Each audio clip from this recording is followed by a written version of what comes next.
به نام خالق هستی. 7 اصل دستیابی به ثروت و کامیابی. اصل دوم، مطالعه و جستجوی دانش. فصل 5، مسیری به سوی خرد. یکی از استراتژی‌های بنیادین یک زندگی خوب، شناخت اطلاعاتی است که برای رسیدن به اهداف خود نیاز دارید.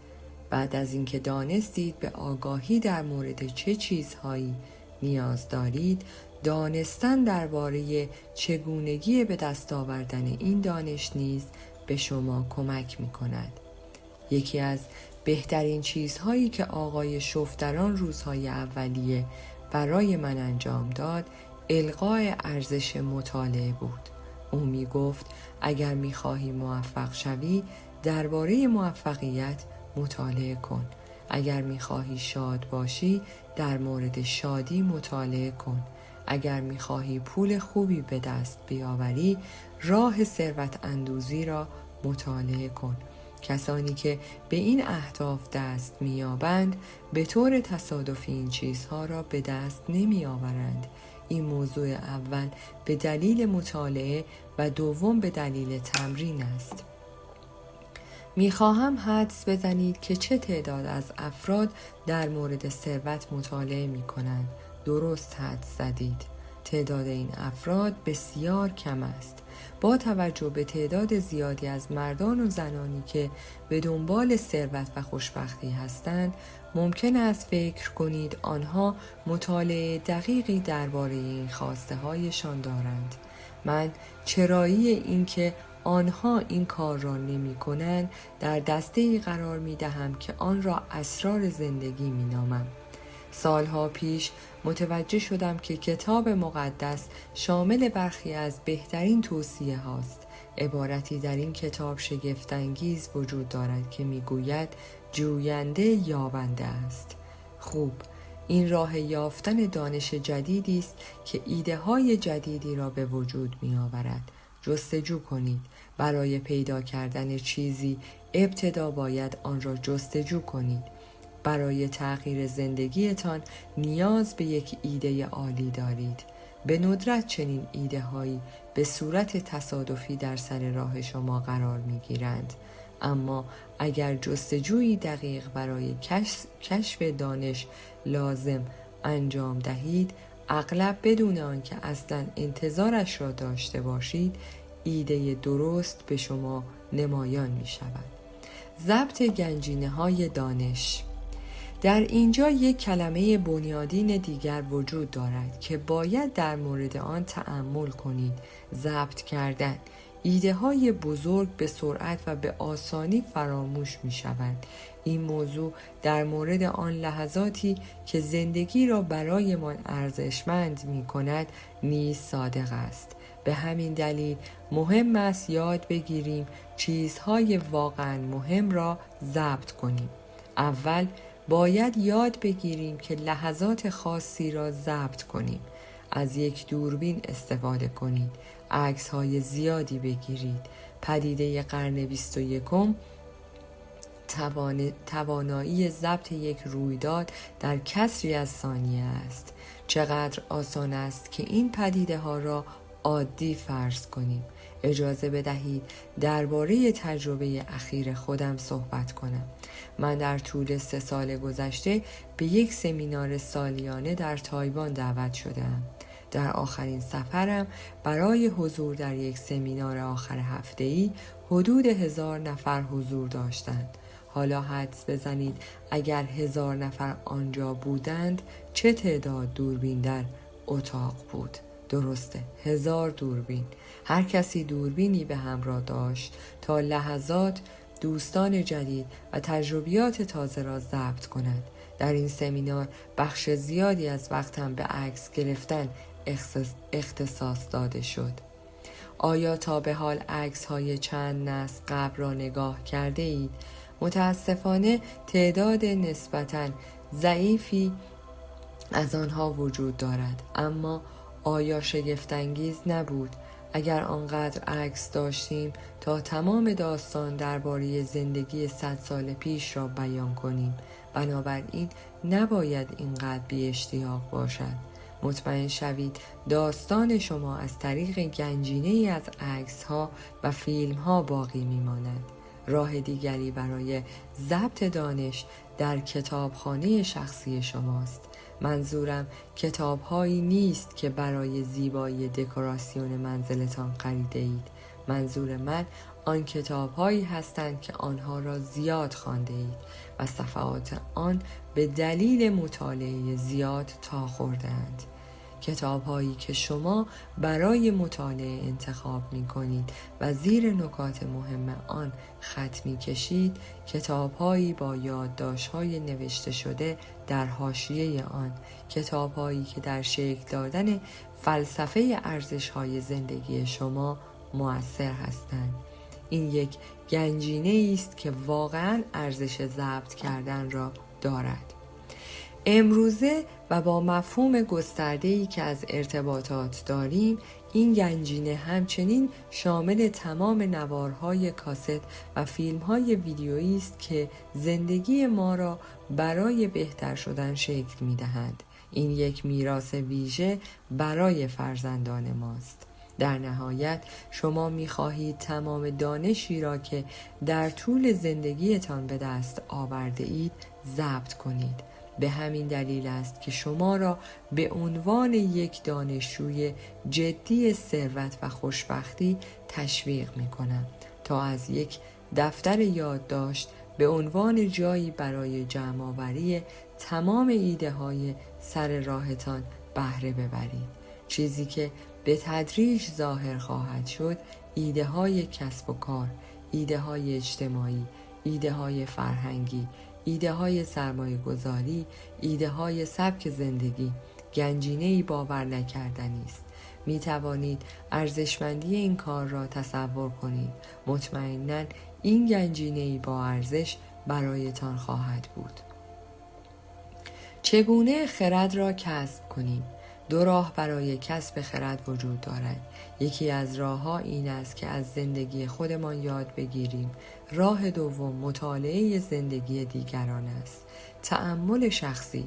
تجربیات زندگی خود را مرور کنید. مهارت تأمل کردن را یاد بگیرید. مهارتی که به معنی فکر کردن در مورد رویدادهای زندگی با هدف یادگیری از آنها است. من این روند را اجرای مجدد نوارها می نامم. حوادث زندگی شما بعضی از بهترین منابع اطلاعاتی هستند. پس روزهای خود را صرفاً سپری نکنید. از روزهایتان یاد بگیرید. از آنچه در اطراف شما می‌گذرد آگاه باشید، به طوری که اعمال روزمره جزئی از آگاهی شما باشند. زمان و مکانی برای همه چیز وجود دارد. زمانهایی برای عمل و زمانهایی برای عکس‌العمل وجود دارد. اکثر ما وقتی زیادی را صرف عکس‌العمل جدی نمی کنیم. ما با برنامه‌های پرمشغله خودمان اغلب این بخش مهم از فرمول موفقیت را نادیده می‌گیریم. در پایان روز چند لحظه ای را وقف بررسی اتفاقات روزانه کنید. جاهایی که رفتید، کارهایی که انجام داده اید و چیزهایی که گفته اید. فکر کنید چه چیزی مؤثر بود و چه چیزی نه. چه کاری را می خواهید تکرار کنید و چه کاری را نه. سعی کنید تا حوادث را تا حد امکان به وضوح به یاد داشته باشید. رنگ‌ها، مناظر، صداها، گفتگوها، تجارب را به یاد داشته باشید. می‌بینید تجربه می‌تواند کالا، ارز، سکه باشد. یک منبع باور نکردنی از ارزش. تجربه می‌تواند همه این چیزها باشد. تنها اگر شما زمانی را برای ضبط تجربه، فکر کردن درباره آن و سپس تبدیل آن به چیز با ارزشی اختصاص دهید. اتفاقی که برای فردی می‌افتد چیزی نیست که باعث تفاوت در زندگی آن شخص شود. در واقع چیزی که تفاوت را رقم می‌زند عکس‌العمل افراد در مقابل رخدادهاست که نتایج را تعیین می‌کند و برای انجام چیزی مثبت در مورد زندگی ما باید اطلاعات ارزشمند آن را جمع آوری کنیم. زمان مناسب دیگری برای تأمل کردن در پایان دوره‌های بزرگتر مانند پایان یک هفته، یک ماه یا یک سال است. در پایان هفته چند ساعت را وقف تأمل در وقایع 7 روز گذشته کنید. در پایان یک ماه یک روز را صرف این کار کنید و در پایان یک سال یک هفته را به این امر اختصاص دهید. درباره همه چیزهایی که در زندگی شما اتفاق افتاده است بررسی، تفکر و تأمل کنید. افراد فرهیخته و کارکشته یاد گرفتند که چگونه تجارب گذشته را جمع‌آوری کرده و آن را در آینده سرمایه گذاری کنند. وقتی پدرم 76 ساله شد به او گفتم پدر می توانی تصور کنی چه می شد اگر تجربیات 75 سال عمرت را جمع‌آوری می کردی و آن را در 76 سالگی سرمایه گذاری می کردی؟ آیا تا به حال چنین نگاهی به زندگی داشته اید؟ این گونه است که زندگی پرثمر و همیشه هیجان انگیز خواهد داشت. سال بعدی را صرفاً زندگی نکنید. در عوض سالهای عمرتان را جمع آوری کرده و آنها را در سال بعدی زندگیتان سرمایه گذاری کنید. صرفاً مکالمه دیگری نداشته باشید. در عوض تمام مکالمات گذشته خود را جمع آوری کنید و آنها را در مکالمه بعدی خودتان سرمایه گذاری کنید. نظم و انضباط جدیدی را ایجاد کنید. با مشاهده زندگی خود سازوکار این دنیا را دریابید. هرگز اجازه ندهید به شما بگویند که بدون درک این مسائل زندگی کرده اید. شاید قادر به انجام همه چیزهایی که درک کرده اید نباشید، اما اطمینان حاصل کنید هر کاری را که انجام می دهید درک کنید. شما نمی خواهید طوری زندگی کنید که در نهایت درک کنید. تنها 1/10 آن را زندگی کرده اید و بقیه آن به هدر رفته است. در مطالعه زندگی خودتان مطمئن شوید که نکات منفی و نکات مثبت، شکست‌ها و همچنین موفقیت‌های خودتان را مطالعه کنید. از این به اصطلاح شکست‌های ما میتوان درس با ارزشی گرفت. اغلب این شکست‌ها معلم‌های بهتری در مقایسه با موفقیت‌های ما هستند. یکی از راه‌های یادگیری انجام درست چیزی انجام دادن به صورت اشتباه است. انجام اشتباه کارها دوره‌ای با ارزش در زندگی است. البته پیشنهاد می‌کنم که این دوره را برای مدت زمان طولانی انجام ندهید. اگر در 10 سال گذشته کاری را به شکل اشتباه انجام داده اید، من انجام اشتباه آن به مدت 10 سال دیگر را توصیه نمی کنم. اما اگر بتوانید به سرعت یاد بگیرید، هیچ روش بهتر و از لحاظ احساسی مؤثرتر برای یادگیری مانند تجربه شخصی وجود ندارد. هنگامی که با آقای شوف دیدار کردم 6 سال بود که مشغول کار کردن بودم. کمی بعد از ملاقات ما او پرسید جیم چند وقت است مشغول کار کردن هستی؟ به او پاسخ دادم 6 سال. او دوباره پرسید زندگیت چطور است؟ گفتم خیلی خوب نیست. پذیرش این امر تا حدی برایم ناراحت کننده بود. او گفت پس پیشنهاد می کنم که دیگر این کار را نکنی. 6 سال به اندازه کافی برای انجام یک کار اشتباه کافی است. سپس پرسید 6 سال گذشته چقدر پول پس انداز کرده ای؟ با خجالت گفتم هیچی. ابروهایش را بالا انداخت و گفت چه کسی این ایده را به تو فروخت؟ چه سوال فوق‌العاده‌ای! این ایده فاجعه آمیز را از کجا به دست آورده بودم؟ هر کسی ایده شخص دیگری را خریده است. سوال این است: ایده چه کسی را؟ ایده چه کسی را خریده اید؟ باید به شما بگویم که برخوردهای اولیه با تجربیات گذشته شما دردناک خواهد بود. این موضوع به ویژه زمانی حقیقت دارد که شما نیز مانند من اشتباهات زیادی مرتکب شده باشید، اما به نتایج مثبت آن فکر کنید. به پیشرفتی فکر کنید که در نهایت و بعد از مواجهه با اشتباهاتتان خواهد داشت. از دیگران یاد بگیریم. راه دیگر کسب دانش از طریق تجربیات دیگران است. شما می توانید از موفقیت‌ها و همچنین از شکست دیگران یاد بگیرید. یکی از دلایلی که کتاب مقدس معلم خوبی است به این دلیل است که این کتاب مجموعه‌ای از داستان‌های انسانی است.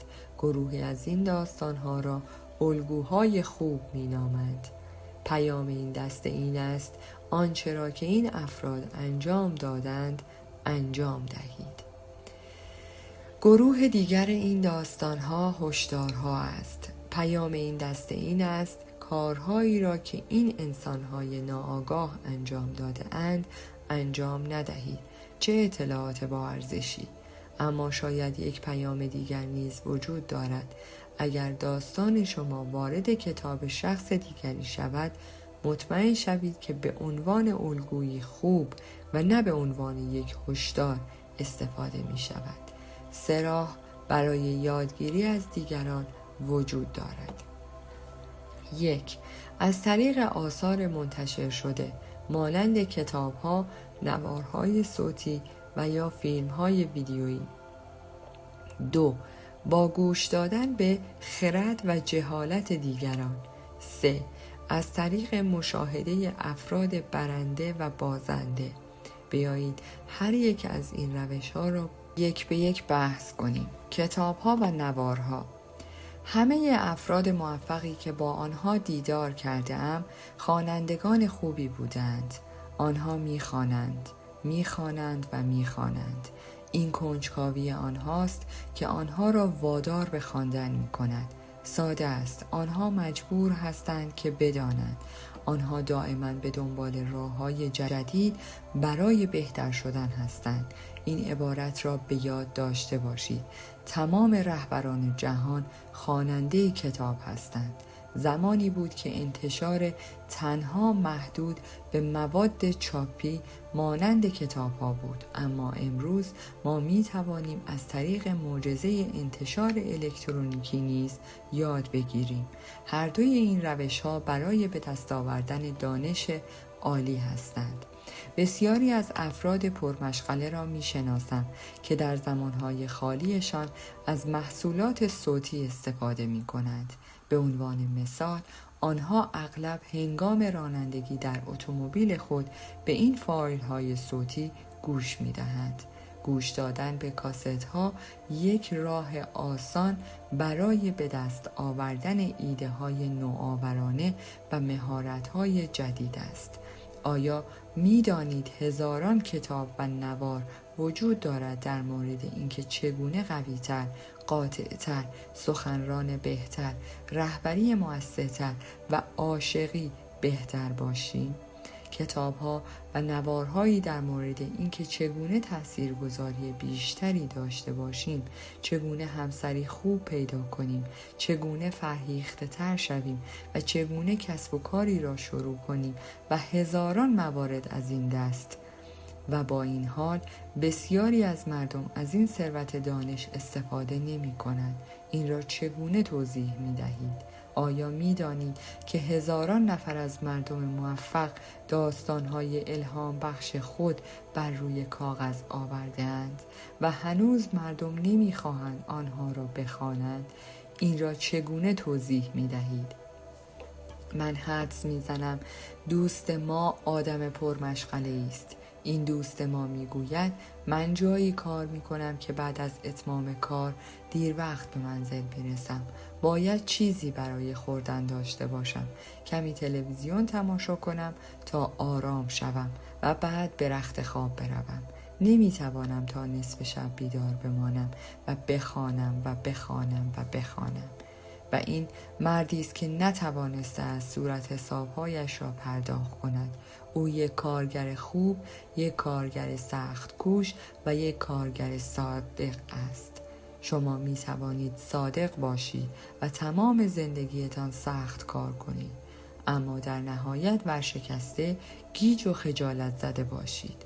شما باید چیزی بهتر از یک کارگر خوب باشید. شما باید خواننده خوبی باشید و اگر شما دوست ندارید بخوانید، حداقل می توانید به یک فایل صوتی خوب در راه خانه گوش کنید. درسته؟ البته مجبور نیستید تمام روز کتاب بخوانید یا تمام شب به کتاب صوتی گوش دهید. البته اگر می‌خواهید ورشکسته باشید، اصلاً احتیاج به مطالعه ندارید. تمام چیزی که می‌خواهم این است که شما فقط 30 دقیقه از روز را به یادگیری اختصاص دهید. همین. واقعاً می‌خواهید این کار را به خوبی انجام دهید، پس این 30 دقیقه را تبدیل به 1 ساعت کنید، اما حداقل 30 دقیقه را صرف این کار کنید. بله، اینجا یک چیز دیگر هم است. این فرصت را از دست ندهید. یک وعده غذایی را میتوان از دست داد، ولی 30 دقیقه یادگیری را نباید از دست داد. همه ما میتوانیم چند وعده غذایی را از دست بدهیم، اما هیچ یک از ما نمیتوانیم ایده ها، الگوها و الهامات را از دست بدهیم. کتاب مقدس به ما می آموزد که انسان‌ها نمی توانند به تنهایی زندگی کنند. به ما می گوید که در کنار غذا، ذهن و روح ما نیز باید با کلمات تغذیه شود. متاسفانه اکثر افراد از سوء تغذیه ذهنی رنج می برند. اخیراً به کارکنانم گفتم بعضی افراد آنقدر کم مطالعه می کنند که مغزشان تاب برمی دارد. نه تنها باید ذهن خود را تغذیه کنید، بلکه شما باید اطمینان حاصل کنید که رژیم روحی معتدل داشته باشید.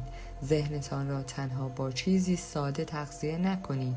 شما نمی توانید تنها با آبنبات‌های روحی زندگی کنید.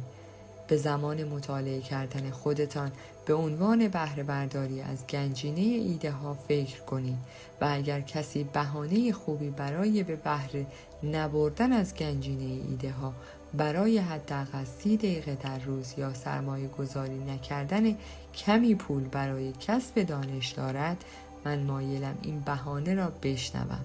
برخی از این بهانه ها را باور نمی کنید.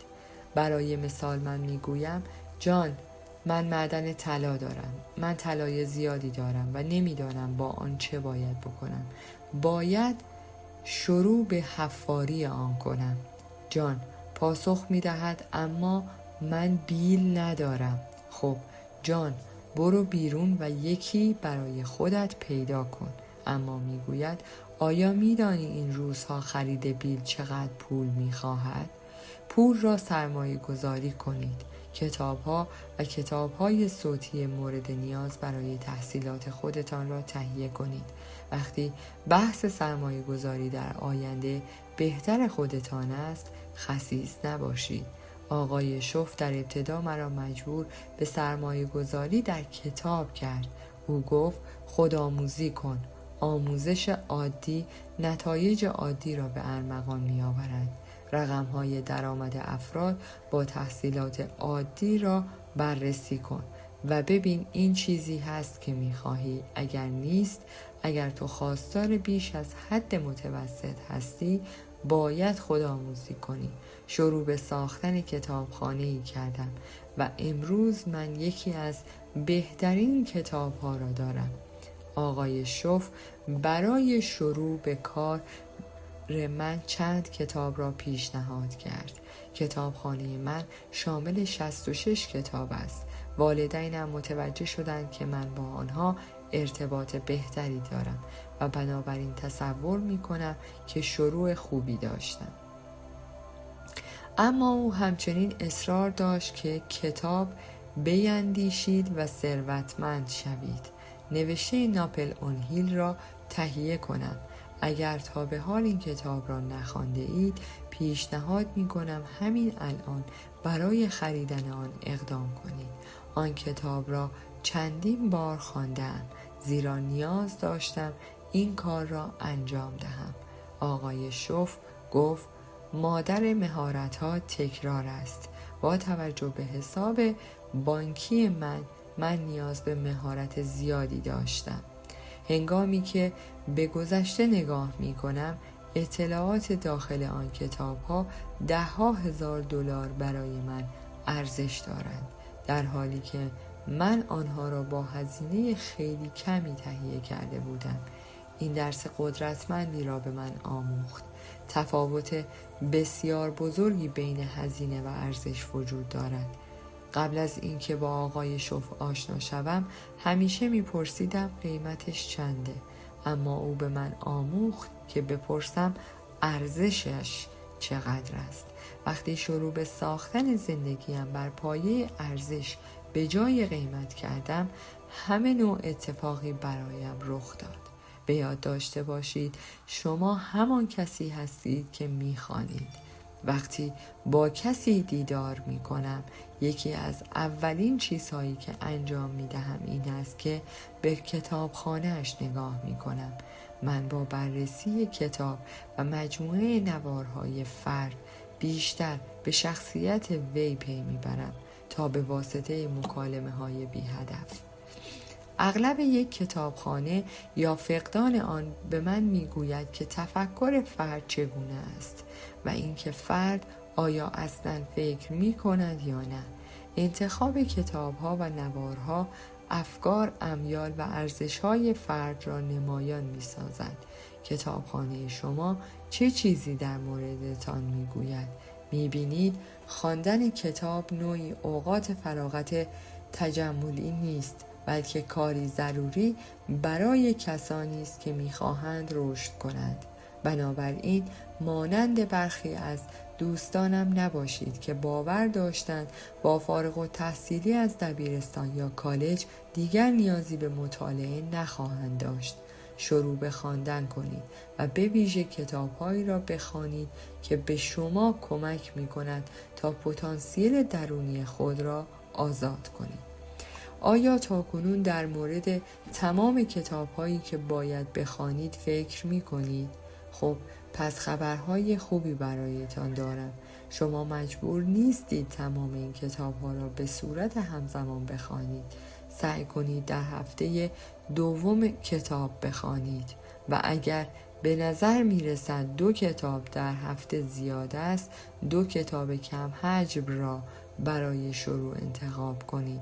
این کار را برای 10 سال انجام دهید و شما در این صورت بیش از 1000 کتاب را خوانده اید. آیا فکر می کنید که کسب دانش 1000 کتاب بر ابعاد مختلف زندگی شما تأثیر می گذارد؟ مطمئناً این گونه خواهد بود. این هم حقیقتی است که اگر در 10 سال گذشته و در طول هفته 2 کتاب نخوانده باشید، در مقایسه با افرادی که این کار را کردند، هزاران کتاب از آنها عقب هستید. می توانید صدمات باور نکردنی این کار را درک کنید. چرا؟ در مواجهه با شرایط دشوارتر شما قربانی خواهید شد. این موقعیت‌ها شما را نابود می کند. اما این تمام ماجرا نیست. شما همچنین به دلیل کمبود دانش برخی از فرصت‌های فوق‌العاده را نیز از دست می‌دهید و فلسفه شما برای حفظ خودتان در برابر سختی‌های زندگی بسیار سطحی خواهد بود. نداشتن مهارت‌ها، نداشتن دانش، نداشتن بینش، نداشتن ارزش‌ها و نداشتن شیوه زندگی در نتیجه نخواندن کتاب است. به خاطر داشته باشید کتاب خوانده نشده نمی‌تواند به کمک کند. شما نمی‌توانید تعداد بسیار زیادی کتاب بخوانید، اما می‌توانید چند کتابی بخوانید. گوش دادن راهی فوق‌العاده برای یادگیری است. بگذارید به شما یک ایده غم‌انگیز را پیشنهاد کنم. یک فرد واقعا موفق را انتخاب کنید و او را به شام دعوت کنید. بعدش باید چه کار کرد؟ درسته، باید گوش بدهید، دست به کار شوید و این کار را امتحان کنید. 50 60 80 حتی $100 را خرج این کار کنید. یک وعده کامل سفارش دهید. با پیش غذا شروع کنید و سوالاتی بپرسید. سالاد بخورید. این کار حدود 15 دقیقه طول خواهد کشید و مطالعه را ادامه دهید. خوردن بزرگترین استیک شهر 45 دقیقه طول می کشد و شما به سوال پرسیدن ادامه دهید. دسر سفارش دهید. ببینید چه مدت می توانید خوردن غذا را طولانی کنید. سعی کنید حداقل 2 ساعت آن را طول دهید. اگر چنین فردی 2 ساعت با شما حرف بزند، می توانید استراتژی ها و نگرش های کافی برای افزایش درآمد خود و تغییر زندگی خود را بیاموزید. اما البته حق با شماست. مردم فقیر افراد ثروتمند را به شام دعوت نمی کنند. احتمالاً به این دلیل است که فقیر هستند. این دوست ما میگوید اگر او ثروتمند است بگذارید خودش شام کوفتیش را بخورد. من هیچ پولی ندارم و علاوه بر این من جایی کار می کنم که بعد از اتمام کار دیر وقت به منزل می رسم. باید چیزی برای خوردن داشته باشم. کمی تلویزیون تماشا کنم تا آرام شوم و به رخت خواب بروم.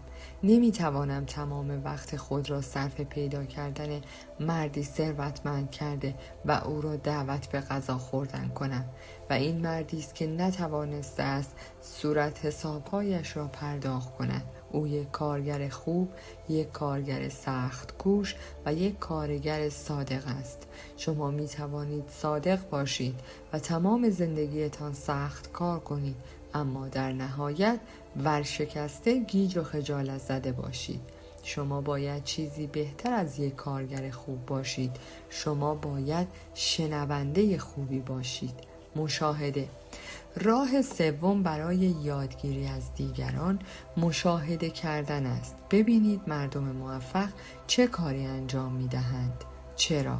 از آنجا که موفقیت نشانه‌هایی از خود بر جای می‌گذارد، ببینید چگونه زنی موفق سوال می‌پرسند. افرادی که کارهایشان را به نحو احسن انجام می‌دهند، عادت‌های موفق شدن را به همراه دارند.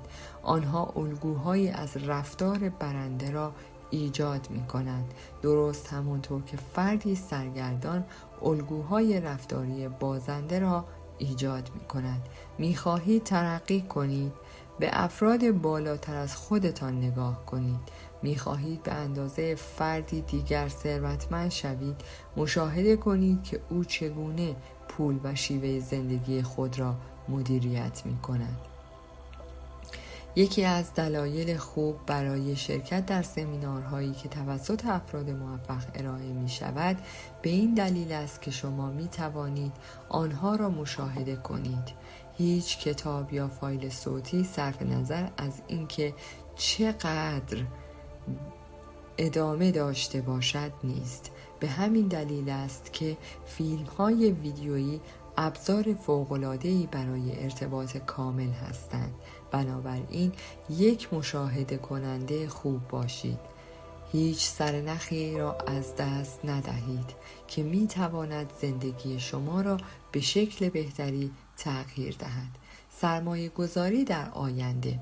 جستجو برای دانش یکی از استراتژی‌های کسب ثروت و خوشبختی است. چه تفکر خوبی است که زمانی را صرف جستجوی منظم و هدفمند برای دانش کنیم.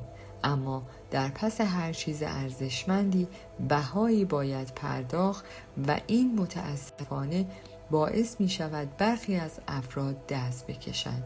جستجو برای دانش نیازمند سرمایه گذاری است. در حقیقت 3 نوع سرمایه گذاری وجود دارد که در این سفر برای شما موفقیت آمیز خواهد بود. اول، شما باید پول سرمایه گذاری کنید برای خرید کتاب‌ها و فایل‌های صوتی، برای شرکت در سمینارها، باید مقداری پول هزینه کنید. به همین دلیل توصیه می کنم صندوق آموزشی برای خودتان کنار بگذارید. هر ماه بخشی از درآمد خود را کنار بگذارید و در جستجوی خود برای دانش سرمایه گذاری کنید. پول خرج کنید تا این غول خفته درون خودتان را بیدار کنید. پول این بهای کوچکی برای این کار است. پتانسیل بی‌نهایت وعده شماست. هزینه‌های بعدی که باید بکنید مهمتر از پول است. زمان یک هزینه گرانبهاست. درک می‌کنم می‌توان از کسی درخواست کرد که پول خود را هزینه کند، اما اینکه از کسی بخواهی وقتش را هزینه کند بسیار متفاوت است. افسوس، هیچ راه میانبری وجود ندارد. خوشبختانه زندگی یک راه منحصر به فرد دارد و برای سرمایه گذاری های بالا پاداش های بالایی دارد.